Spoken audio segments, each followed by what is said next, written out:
Hello বন্ধুগণ, বুলিবেল limited আপনাদের সকলকে স্বাগতম। আমি ইমরান পারভেজ। আজকে আমি আপনাদের সাথে কথা বলবো কম্পিউটার ফান্ডামেন্টালের বিভিন্ন লজিক গেট সম্পর্কে।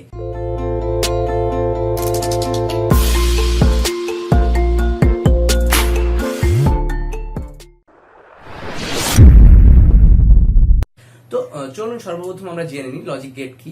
লজিক গেট বলতে বোঝায় যে এইগুলো বিভিন্ন ট্রানজিস্টরের সমষ্টি। তো এগুলা দিয়ে আমরা যে কোনো ধরনের সার্কিট ডায়াগ্রাম বা সার্কিট ডিজাইন করতে পারি, যেগুলোর মাধ্যমে আমরা সার্কিটগুলো ইমপ্লিমেন্ট করতে পারি। তো এই গেটগুলোকে দুই ভাগে ভাগ করা যায়, একটা হচ্ছে মৌলিক গেট, একটা হচ্ছে যৌগিক গেট। তো মৌলিক গেট যেটা, সেটা হচ্ছে আপনার বেসিক লজিক গেট, আর একটা আছে যেটা যৌগিক, সেটা হচ্ছে কম্পাউন্ড লজিক গেট। তো চলুন দেখা যাক বোর্ডে। তো এক নম্বর যেটা রয়েছে সেটা হচ্ছে মৌলিক গেট।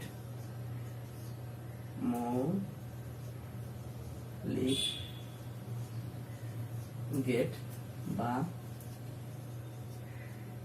Basic logic Gates. আচ্ছা আচ্ছা, তো দেখেন মৌলিক গেটের ভিতরে আমার রয়েছে, আমি যদি এক নম্বর দিয়ে লিখি এন্ড গেট, দুই নম্বরে রয়েছে আমার ওয়ার গেট, আর তিন নম্বরে রয়েছে নট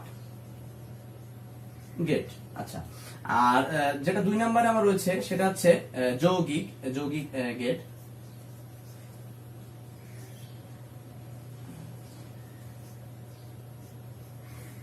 যৌগিক গেট, যেটা বলতে পারি আমরা compound logic gate.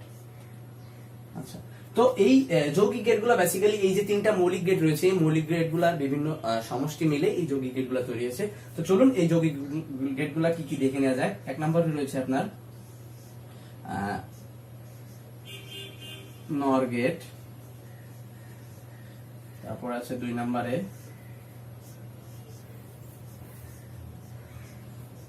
NAND gate,